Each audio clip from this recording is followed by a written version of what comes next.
To a lot of people, this landscape probably wouldn't be considered bear country, but believe me, it is. So my name's Jay Honeyman. I work as a human-wildlife conflict biologist with Alberta Environment Parks. I guess my main responsibility is to do large carnivore conflict mitigation. So that basically means I'm trying to prevent carnivores from getting into conflict with landowners.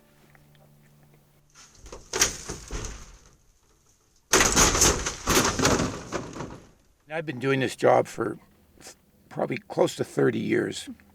And the main theme with all of the conflict that I've been dealing with over that time is food.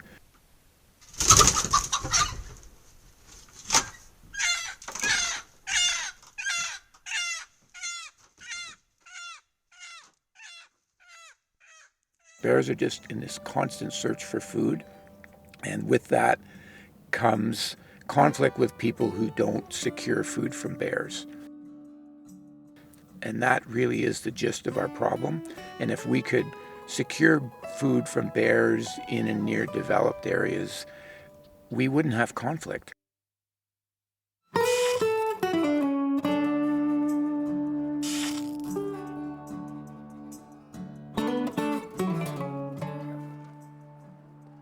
So the white one is Hennis Paltrow.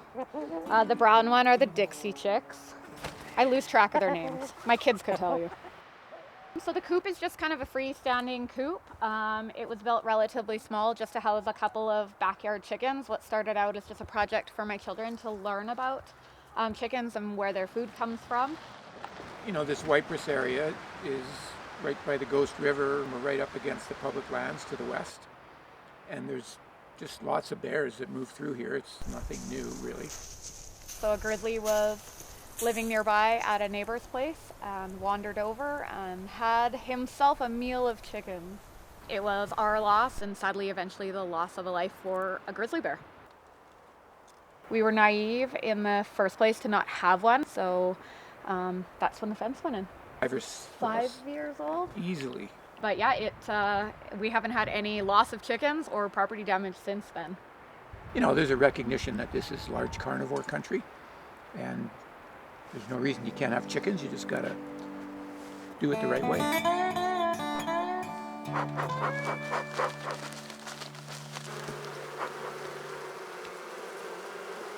Charlotte called last spring. She had an incident with a black bear. Didn't get into the beehives, but was hovering around them. Then we put the fence up last spring, and so far as I know, we haven't had any issues since the fence has gone up. This fence equipment runs about $900. If you're going to invest in bees, it's worth it. Yeah, I mean, it's pretty classic, and the fact that he's digging up to the fence means that he got shocked, and he'd have kept digging if the shock didn't happen, and he'd have been in. We're kind of just west of Calgary, and there's these, 4 or 5 acre parcels of land with homes on them with lots of cover, and it's bear habitat. Came back maybe a week ago, 2 weeks ago at the most.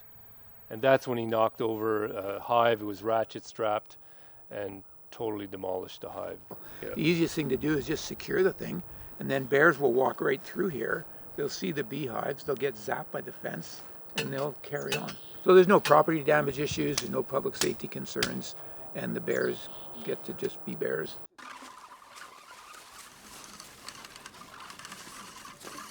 So it's really critical to get the wires tight so that it can get under the hair and create the zap. And the spacing has to be right as well. It needs to be fairly minimal spacing at the bottom so animals can't dig under, and then that spacing increases a bit as you move up the line with the wires. Pretty simple, hey? So this is the ground plate. So the whole thing needs to be grounded, and it's kind of the key to the whole game. If you have a poor ground, then you're not going to get enough juice through the system.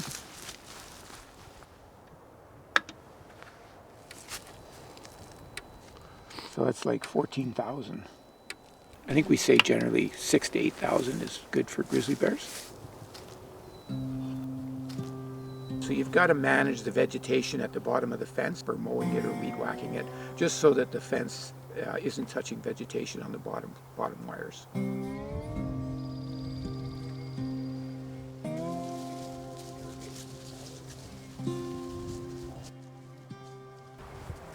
About 6 years ago, 7 years ago, we had a cougar who was predating on fairly newborn lambs, and it would pick off a lamb every day or two. Alan is, he's surrounded by these species of carnivore. 3K from Kananaskis country, so there's carnivores moving through here all the time. Yeah, the fence was already up, and we just put insulators on the existing posts and just ran wire around the existing fence that was already here.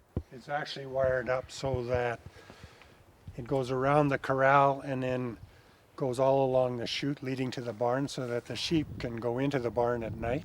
We've been lambing in the barn here for the last 2 weeks, but that will be over quite soon, so the sheep will be spending their nights in the corral, but those ewes with lambs have the option of coming into the barn, which they probably will do just on their own accord. Whether by good planning or good luck, we have not had any kills of any kind in the corral since we've had the electric wire installed.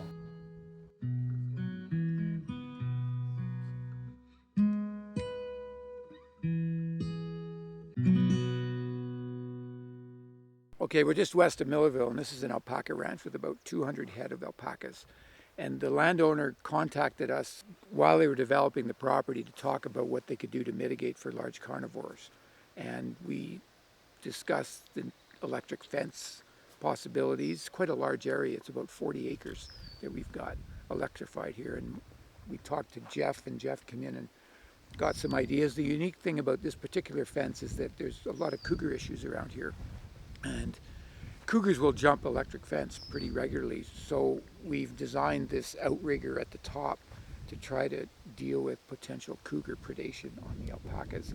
So we've added some hot wires, one low, one a little bit higher, one at the top, and then the outriggers. With the outrigger, it just ruins their depth of perception, and they're less likely to challenge it. And that was the idea, and so far so good. And in addition to the fence, she's got a number of guard dogs, and they are in with the alpacas 24/7, and that is also going to be a benefit to her.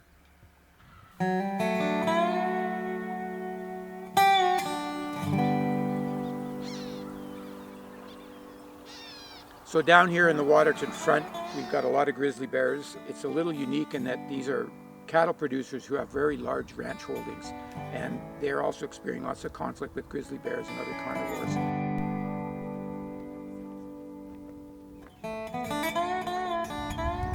Well, we were just interested in coming here to talk to you guys because I know this has been in place for quite a while, and a lot of the people we've been talking to are kind of hobby farmers, and we haven't really talked to any producers.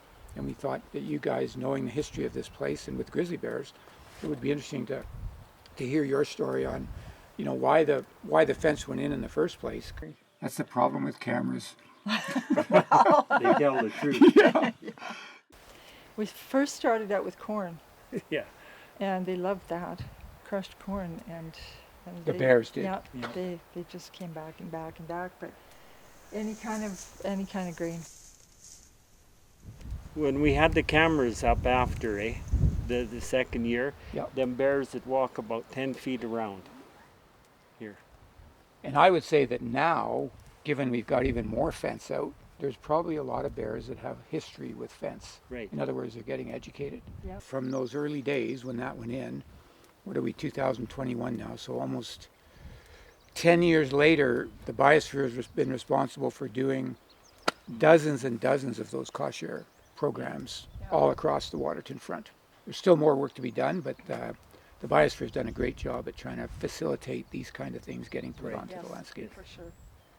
And they're still talking to people, landowners and producers of sheep and goats and cattle to help people pay for the cost of putting up fences. A lot of bear activity this year, a lot of it. A lot of predation. I haven't heard of much problems with feed storage and stuff, but there's been a lot of predation. Yeah. And what about here, right here? They've been around, but with all our electricity and everything we've done and the dogs, they move through pretty quick. We've had everything pretty much cleaned up since 2010. Tony's calving pen is an excellent example of how effective electric fence can be. Prior to him putting the electric fence in, he was having losses annually.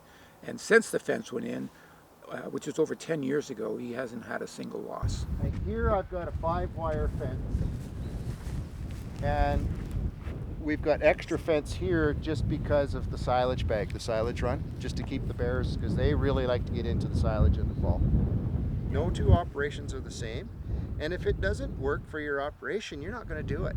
Yeah. And that's one thing that we've always done with doing these projects is we've got to do this project to fit the operator.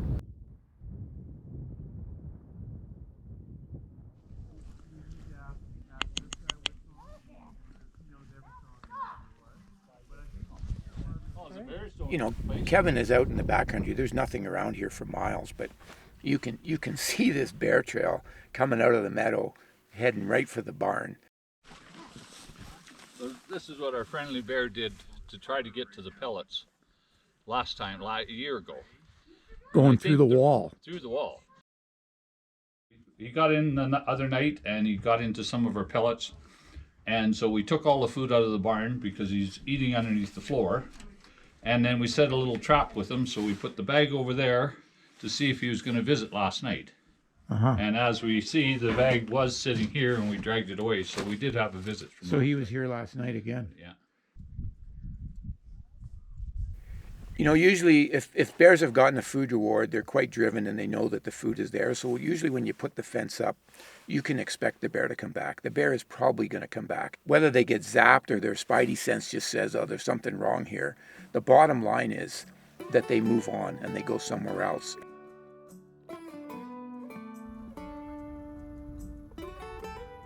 We saw beehives, chicken coops, silage, horse feed, livestock feed, calving pens, alpaca ranches. All of these places we were able to put some fence up, and we haven't had a reoccurrence. Well, you know, by reducing conflict and removing these attractants so that bears aren't interested in coming onto people's properties, we're not having to euthanize bears, we're not having to relocate bears, we're not having property damage for the landowner, and we're not having public safety issues with bears hanging around properties. We don't have any of that. Again, by removing the food source, it's a win-win for everybody, and it's something that we should be doing more of.